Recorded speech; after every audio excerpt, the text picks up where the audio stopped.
द्यायचं असेल तर या सगळे पैसे, दडपशाही, दादागिरी, भ्रष्टाचार या सगळ्याला तोंड देणारा फक्त आणि फक्त म्हणजे एकच उपाय आणि उपचार असू शकतो, तो म्हणजे पक्षाचे लढवय्ये, प्रामाणिक आणि निष्ठावंत कार्यकर्ते तयार करणं. हाच माझ्या दृष्टीने एकमेव उपाय आहे आणि ते आम्ही करण्याचं काम सुरू केलेलं आहे. एकीकडे माजी खासदारांनी देखील चिपळूणमध्ये बैठक घेतलेल्या आहेत आणि तुम्ही देखील शाखा प्रमुखांची बैठक घेतलेली आहे. त्यांनी आगामी निवडणुका लक्षात घेता जोरदार मोर्चेबांधणी या ठिकाणी सुरुवात चिपळूणमध्ये. नक्की शेवटी कुणीही बैठक घेतली, मी घेतली, माजी खासदारने घेतली किंवा माजी आमदारांनी बैठक घेतली, तर शेवटी ती पक्षवाढी करताच असणार आहे. पक्षाला विजय मिळवून देण्याकरताच ती असणार आहे. त्यामुळं 1+1=2च होतील आणि त्याचा फायदा पक्षाला होईल. जी24 मुलाखतीमध्ये तुम्ही आरोप केला होता रामदास कदमांचा की अघोरी पूजेच्या दृष्टीने रामदास कदम यांनी केलं होतं, मात्र आता अघोरी पूजेचे धंदे करत नाही अशा पद्धतीचा दावा जो आहे तो रामदास कदम यांनी केला आणि बाप दाखवण्याचं श्राद्ध घाल अशा पद्धतीचं आव्हान तुम्हाला दिलं आहे.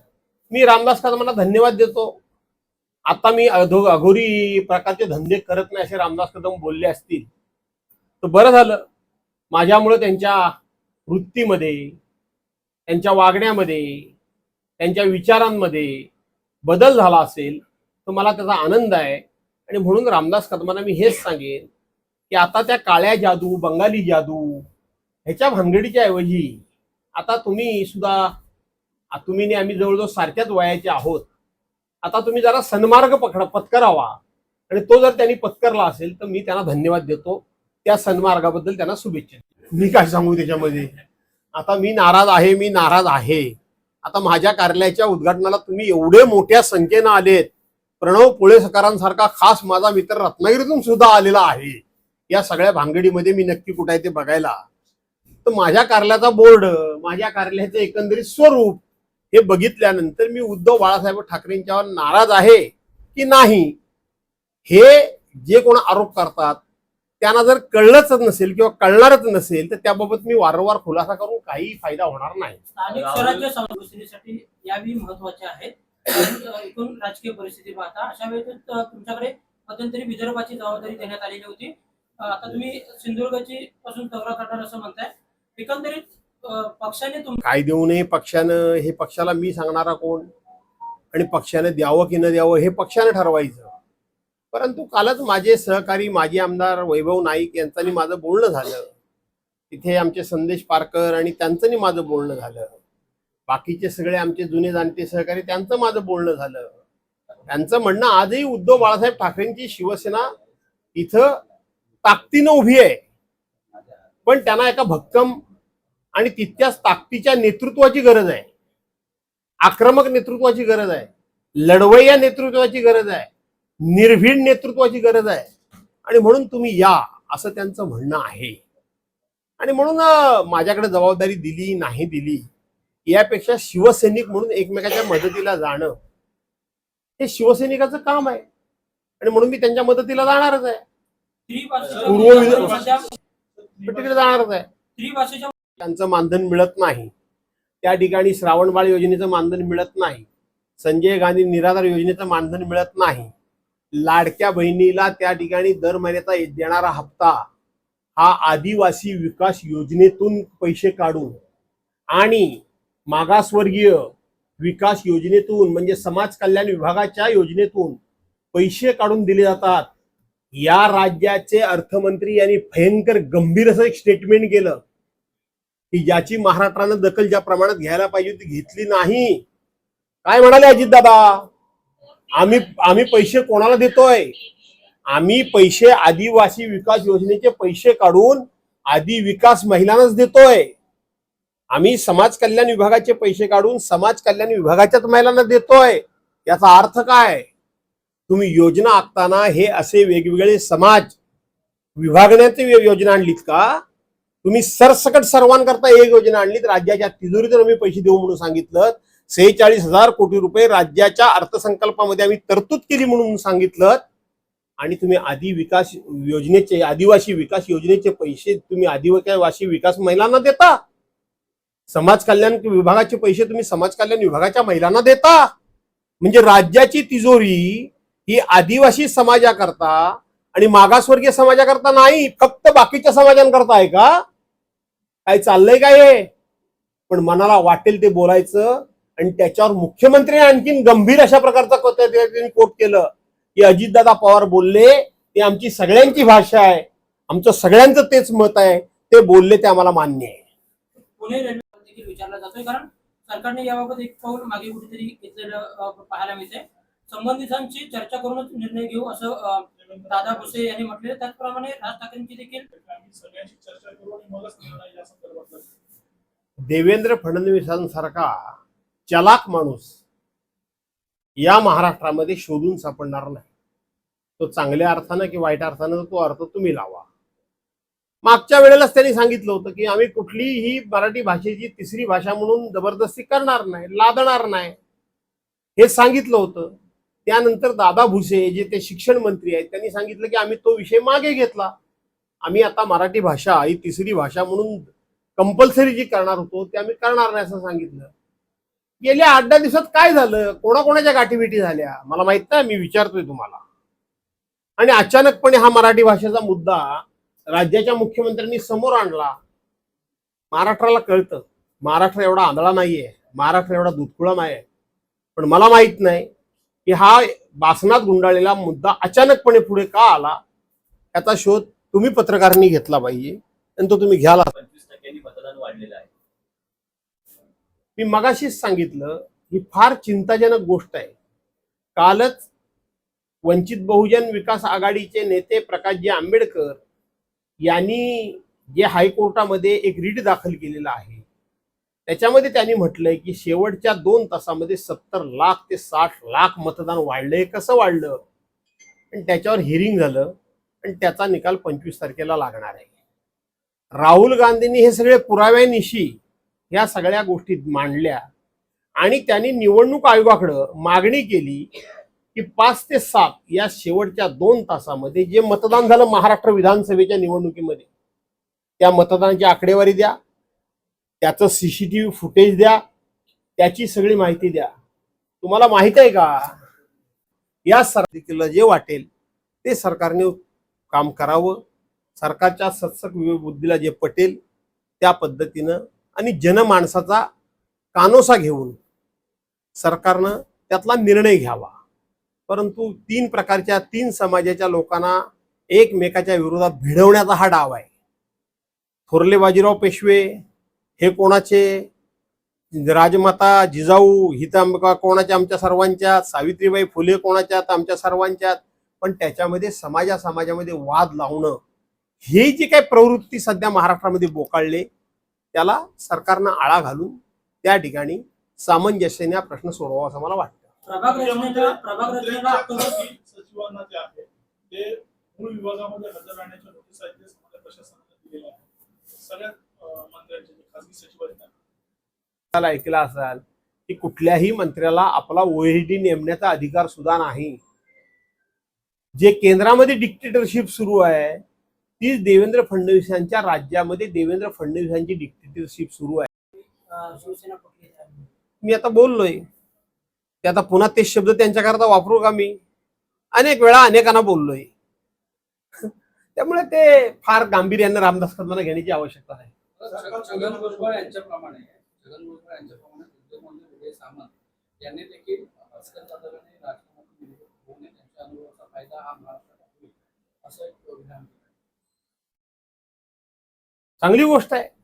त्यांनी माझ्याबद्दल जर उदय सामंतांनी सद्भावना व्यक्त केली असेल तर आनंदच आहे. अशाच पद्धतीने आपल्या रत्नागिरी जिल्ह्यामध्ये आपण वेगवेगळ्या विचारामध्ये वेगवेगळ्या पक्षामध्ये जरी काम करत असलो तरी निश्चितपणे एकमेकाला आपल्या जिल्ह्याच्या विकासाला फायदा होत असेल तर एकमेकाबद्दल सहानुभूती ठेवली पाहिजे. त्यांना ही वेगवेगळी मंत्रिपदं मिळाली. मी कधीही त्यांचा द्वेष केला नाही. तो त्यांच्या नशिबाचा भाग आहे. ती कशी त्यांनी मिळवली हे त्यांचं कौशल्य असेल, पण मी त्यांचा द्वेष केला नाही. त्यामुळे त्यांनी जर माझ्याबद्दल चांगले विचार मी त्यांनी व्यक्त केले, मी बघितलं, मी ऐकलं.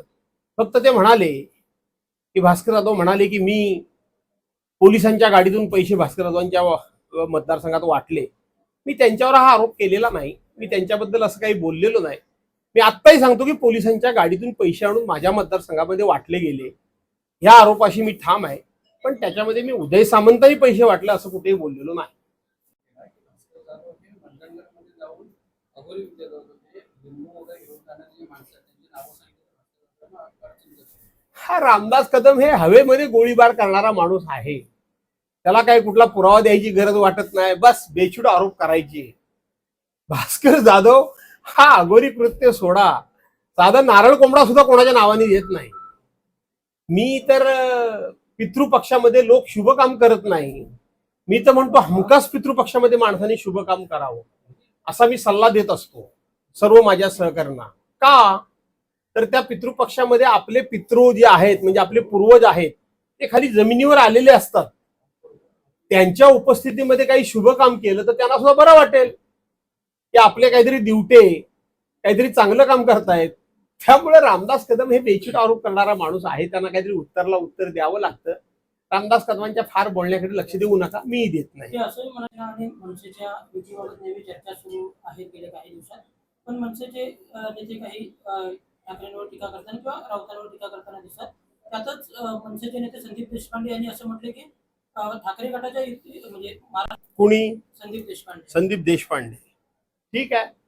आता तुम्ही म्हणालात की त्यांनी संजय राऊतांच्यावर आमच्या टीका केली, तर संजय राऊत त्यांना सोडतील का असं तुम्हाला वाटतं का? आज सुद्धा सकाळी 9 वाजता कदाचित संजय राऊतांनी त्यांचा समाचार घेतला असेल, नसेल तर उद्या घेतील.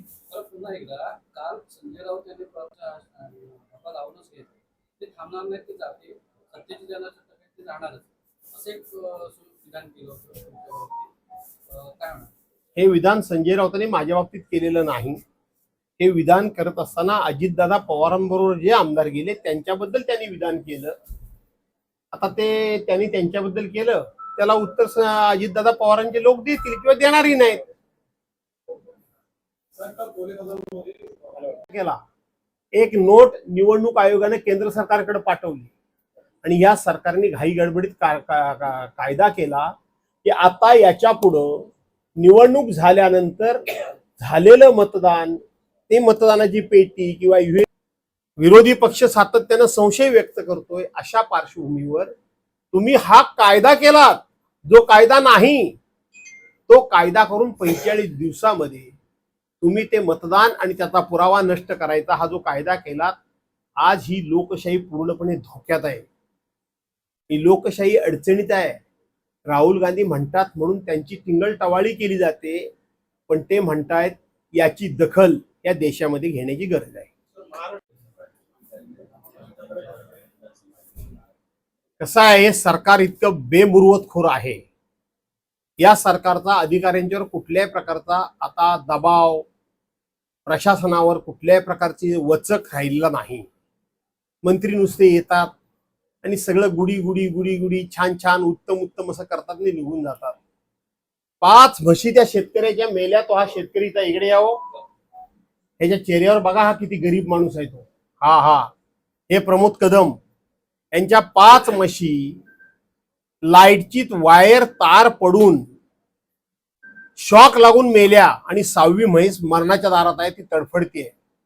काय करायचं या गरिबांनी? या नालायक अधिकाऱ्यांना खरं सांगितलं तर उलटे टांगून मारले पाहिजेत. हे आम्ही भाषा जेव्हा वापरतो तेव्हा लोक आम्हाला रफ भाषा बोलतात म्हणून सांगतात. अरे तुम्ही वायरला गार्डिंग केलंच नाही. प्रत्येक ठिकाणी ज्या ठिकाणी तुम्ही तारा जोडता पोलवर तिथं गार्डिंग करावं लागतं. एखादी तार तुटली तर त्या गार्डला ती टच होऊन तिचा प्रवाह खंडित होतो, ती डिस्कनेक्ट होतीये. ज्या अर्थी ती तार खाली पडली आणि ती जिवंत राहिली म्हणजे त्यातून वीज वाहिनी वाहत राहिली, त्या अर्थी त्या ठिकाणी गार्डिंग झालेलं नाही. आणि म्हणून अशा अधिकाऱ्यांना खरोखरच उलट टांगून मारलं पाहिजे. पण अधिकारी सुद्धा इतके बेमुरवतखोर झालेत, त्यांना मंत्र्या-बित्र्यांचा काही वचक राहिलेला नाही.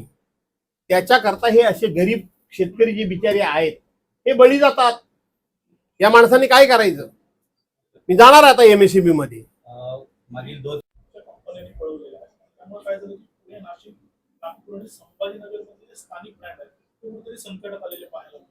असं आहे प्रणवजी की उद्धव साहेब जे सातत्यानं सांगतायत की 2 गुजराती नेते आणि त्यांच्या जोडीला आता तिसरा गुजराती नेता अदानी, म्हणजे देशाचे राज्यकर्ते 2 गुजराती नेते आणि तिसरा अदानी, यांनी महाराष्ट्राचं आणि मुंबईचं संपूर्ण महत्व या ठिकाणी कमी करणं, ती खिळखिळी करणं आणि मुंबईला पूर्णपणे या ठिकाणी कंगाल करणं हे यांचं स्वप्नच आहे. त्याचाच हा परिणाम आहे. प्रत्येक गोष्ट महाराष्ट्रातली गुजरातमध्ये जाते कशी?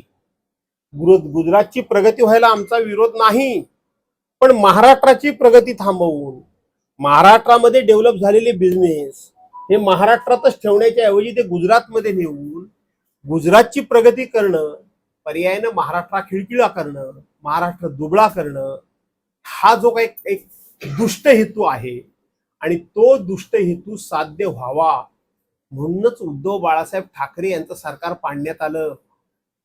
लोकांना असं वाटतंय की उद्धव बाळासाहेब ठाकरेंचं सरकार पाडण्यात आलं, ते उद्धव साहेबांचे आमदार फुटले म्हणून ते पाडण्यात आलं. ते फोडले गेले. अजितदादा पवारांचा 70,000 कोटीचा भ्रष्टाचार गेला कुठं? सुनील तटकरेंची दिवाळी त्या ठिकाणी जेलमध्ये होणार होती, ती गेली कुठं? प्रफुल्ल भाई इक्बाल मिर्चीचे साथीदार होते, ते झालं काय? पुढं झालं काय?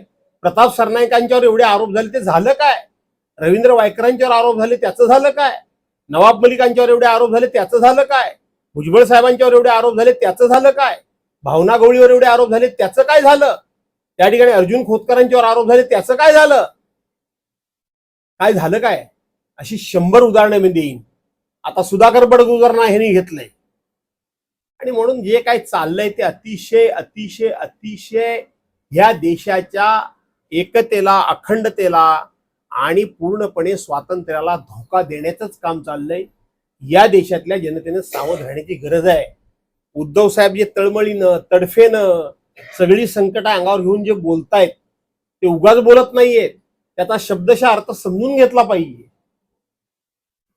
शिवभोजन जी योजना आहे, नूतन कार्यालयाचं उद्घाटन झालेलं आहे आणि एक प्रकारे मोठ्या संख्येनं कार्यकर्ते या ठिकाणी जमलेले होते. तर कसं बघता?